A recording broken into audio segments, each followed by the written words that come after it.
Voyageurs, vous voici de retour auprès de ce bon vieux Crane. Cela me fait plaisir. Quelle histoire ai-je pour vous ce soir? Oh, nous allons repartir quelques siècles en arrière, pour un lieu se trouvant dans vos propres contrées. Peut-être même vivez-vous juste au-dessus de... Ah, veuillez m'excuser. Je ne vais quand même pas vous révéler la fin avant d'avoir même commencé. Notre histoire prend place dans un village. On ne pouvait pas parler d'un grand village, mais il n'en était pas loin.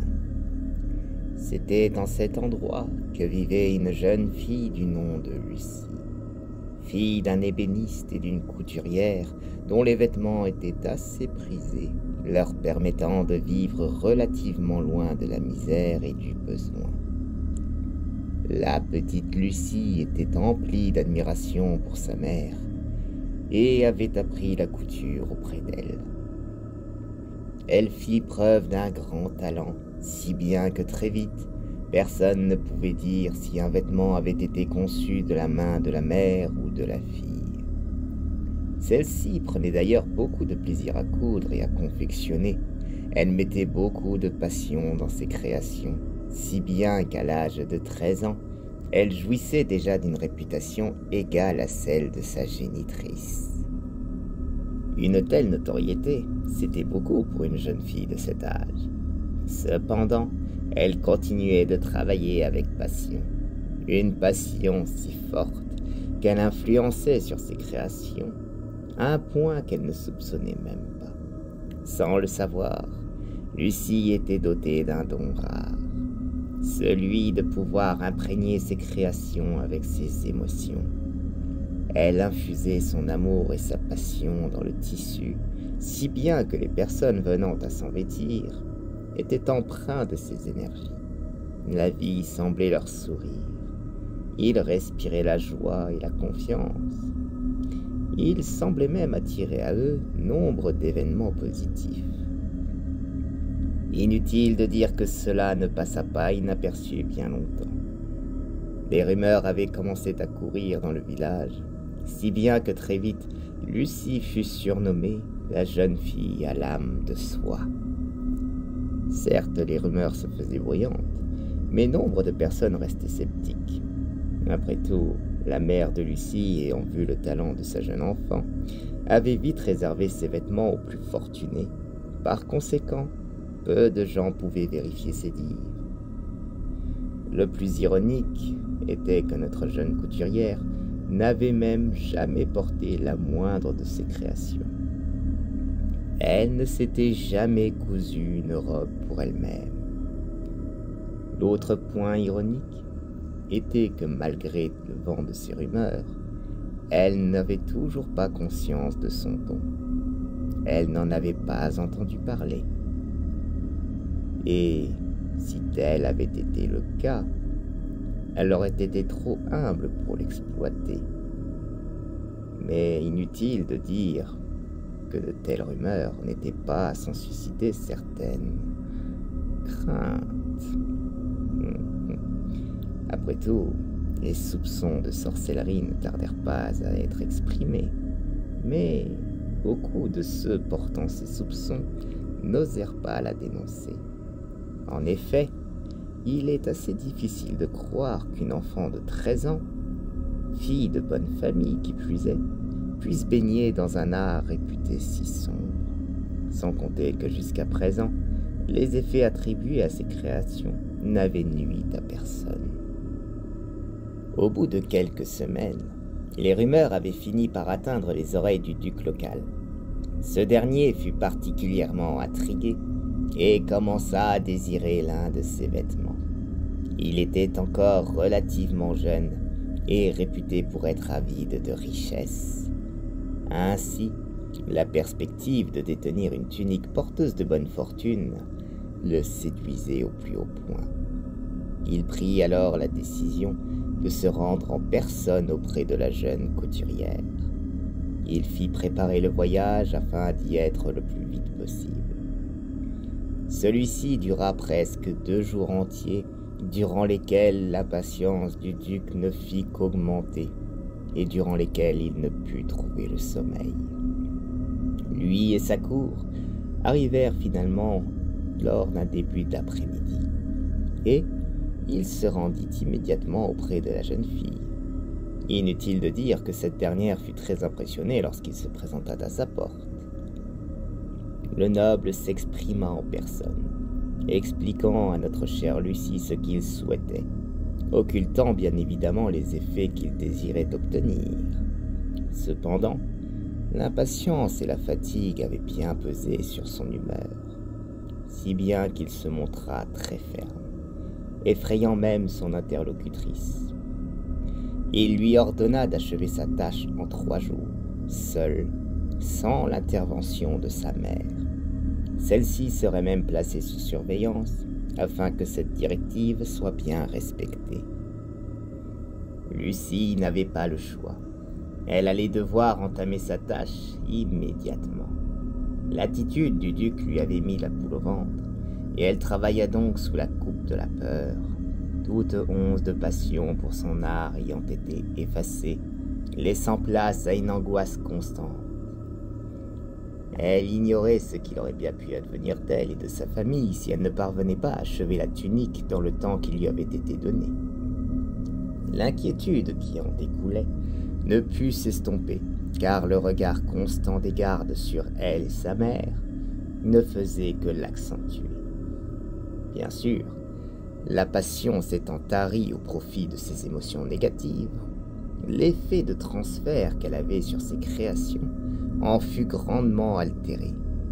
Les tissus et la soie furent imprégnés de ce stress et de ces angoisses, mais la finesse de sa couture resta inchangée.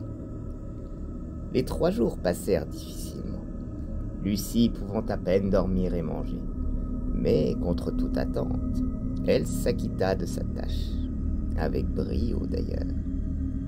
La tunique fut prête dans les temps et répondit à la moindre exigence du duc. Ce dernier en fut ravi. Il ne manqua pas de mots pour exprimer ses éloges envers la jeune couturière. Il la paya grassement et lui promit une gloire à venir, puis il retourna dans son château.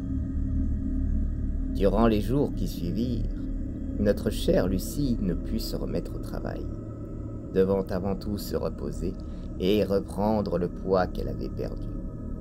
Les villageois, quant à eux, très impressionnés par la visite du duc et l'exploit de la jeune fille, ne purent que se féliciter de voir leur village compter un tel talent. Un talent qui avait non seulement attiré l'œil d'un noble, mais qui avait en plus pu répondre à ses attentes. Néanmoins, malgré cette euphorie générale, l'état inquiétant de la jeune fille se faisait sentir également. Mais il n'était pas évoqué à voix haute. Ceux qui en parlaient le faisaient discrètement, à demi-mot, les gens préférant se concentrer sur le positif. Après tout cela laissait présager un avenir radieux pour leur village. Cependant, dans la grande ville où résidait le duc, l'ambiance était loin d'être la même. En rentrant chez lui, le noble s'empressa d'enfiler sa tunique. Il était ravi, mais cela ne dura pas, car son humeur se dégrada rapidement. Il se montra vite amer, facilement irritable et extrêmement susceptible. Il passait régulièrement ses nerfs sur les domestiques, piquant des colères noires à la moindre erreur, les faisant vivre dans une peur constante, au point de leur donner même l'impression d'être sous le joug d'un tyran. Il en vint même à lever la main sur l'un d'eux, et justement, cela l'interpella. En effet, bien que son impatience était connue, il ne s'était jamais montré si hargneux, si méchant, et il n'avait jamais fait preuve de la moindre violence. Donc, lorsqu'il eut franchi ce cap, il prit de lui-même conscience que quelque chose n'allait pas. sans pour autant soupçonner la tunique. Il la retira afin de la laver et décida de s'isoler quelque temps afin de se reposer. Il se calma durant quelques jours et redevint l'homme que tous connaissaient. Finalement, il finit par remettre ses vêtements, et ainsi ses sautes d'humeur reprirent. Les jours passèrent ainsi, et il finit encore une fois par aller trop loin, frappant cette fois-ci sa propre femme, lorsque celle-ci voulut prendre la défense des domestiques. Ce fut en voyant sa femme au sol, un léger filet de sang coulant de sa bouche, qu'il prit conscience que quelque chose était en train de le changer. Il se mit à réfléchir, mais il ne mit pas longtemps à assembler toutes les pièces. Il avait fait fabriquer une tenue pour attirer la chance, mais depuis qu'il la portait, il était rongé par la haine et la colère. À ses yeux, il était clair que la jeune fille avait volontairement conçu cette tenue pour le changer. Il entra dans une colère noire, bien plus noire que les précédentes. Il arracha la tenue et ordonna que l'on prépare un voyage immédiat en direction du village. Une sorcière devait être arrêtée. Jamais un cortège ne fut aussi vite mis sur pied. Tout fut préparé au plus vite, et le duc partit avec sa garde. Il pressa les cochers, et le voyage fut bien plus court que la première fois. Ils arrivèrent rapidement, et l'euphorie des habitants se transforma rapidement en effroi. Le duc ordonna la mise en place d'un bûcher sur la place centrale, tandis que lui et sa garde se rendirent à la maison de la jeune couturière. Les gardes finirent par entrer et la sortirent en la traînant au sol avant de la jeter à ses pieds dans la boue, sous le regard circonspect de la populace. Le noble s'exprima alors d'une voix forte et claire, décrétant que la jeune fille avait intenté à sa vie en jetant un mauvais sort sur la tenue qu'elle lui avait confectionnée. Elle fut donc accusée de sorcellerie et condamnée au bûcher.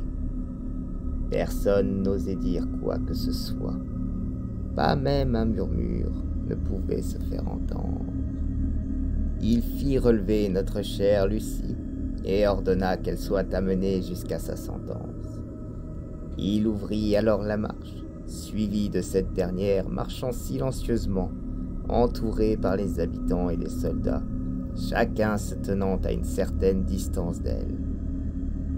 Elle avait beau fêter ses 14 ans le jour même, elle avait suffisamment de maturité pour savoir qu'il était inutile de protester.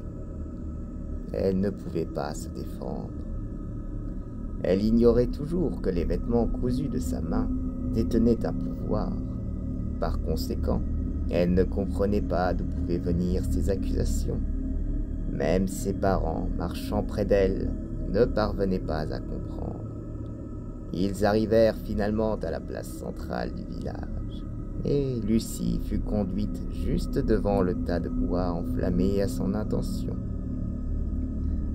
La population s'était tassée autour du feu, et un silence glaçant s'était installé. Le duc s'approcha alors d'elle, avant de renouveler ses accusations face à tous.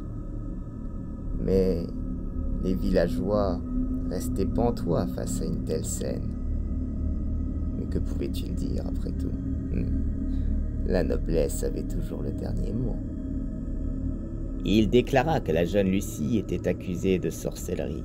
Par conséquent, elle devait payer son crime de sa vie, et ce, par le feu. L'accusée, quant à elle, ne pouvait détourner son regard du bûcher, tétanisée par le sort qui lui était réservé. Elle ne pouvait plus parler, plus réfléchir, ni même pleurer. Elle était juste hypnotisée par la danse des flammes se trouvant face à elle. Le noble prononça donc la sentence et la poussa dans le feu sous le regard terrifié de la population qui ne put que regarder la silhouette de la jeune fille se tordre de douleur dans le bûcher, en écoutant ces cris d'agonie qui allaient à jamais hanter les rues de ce village modeste. Il prit ensuite la tunique responsable de ces maux et la jeta à son tour dans le feu, et tandis que Lucie brûlait, d'autres hurlements se firent entendre. En premier lieu, ceux de sa pauvre mère, s'amplifiant à mesure que ceux de sa fille diminuaient. Mais il y eut également ceux d'autres personnes, portant en cet instant les créations de la condamnée. Ils s'effondrèrent tous en poussant des hurlements de douleur, ces derniers ayant la sensation de se trouver eux aussi au milieu des flammes. Comprenant ce qui était en train de se passer, le duc ordonna immédiatement que leurs vêtements leur soient arrachés et jetés au feu. Les gardes s'exécutèrent et les cris diminuèrent. Même ceux de Lucie s'étaient taris. Seuls subsistaient ceux de la pauvre couturière qui venait de perdre son unique enfant. Et c'est donc ainsi que disparut l'âme de soi, tandis que le reste de la population resta à regarder le bûcher durant un long moment, dans un silence absolu. La seule chose le rompant étant les complaintes de la mère accablée. Suite à ces événements, le village eut mauvaise réputation. La pauvre couturière se vit mise à l'écart, ne pouvant plus vendre la moindre tenue. Elle était désormais connue comme étant la mère de la jeune sorcière. Elle finit rapidement par mettre fin à ses jours, suivie de peu par son mari. Le duc, quant à lui, fut curieusement hanté par l'image de la jeune Lucie, tantôt face au bûcher, tantôt lors de son travail, écrasé par la pression qu'il lui avait infligée. Il la revoyait même parfois au milieu du village, tout entier en proie aux flammes. Elle le regardait droit dans les yeux, tandis que lui-même finissait par brûler. Celle-ci gardait le silence, se contentant de le juger du regard. Il fut habité par ces cauchemars jusqu'à la fin de sa vie. Quant aux créations de notre jeune couturière, certaines survécurent au temps. Très peu pour tout dire. Néanmoins, certaines existeraient encore, subsistant dans des collections privées, leurs détenteurs les possédant en toute ignorance de leur réelle provenance, ainsi que des effets qu'elles continueraient de porter en elles. Alors, voyageurs, je vous sens quelque peu sceptique. Je comprends. Comment quelqu'un pourrait-il transmettre des émotions, voire même une part de son âme, en un objet? Je me contenterai de vous répondre qu'il s'agit d'un don rare. Et c'est également un don dont nous reparlerons.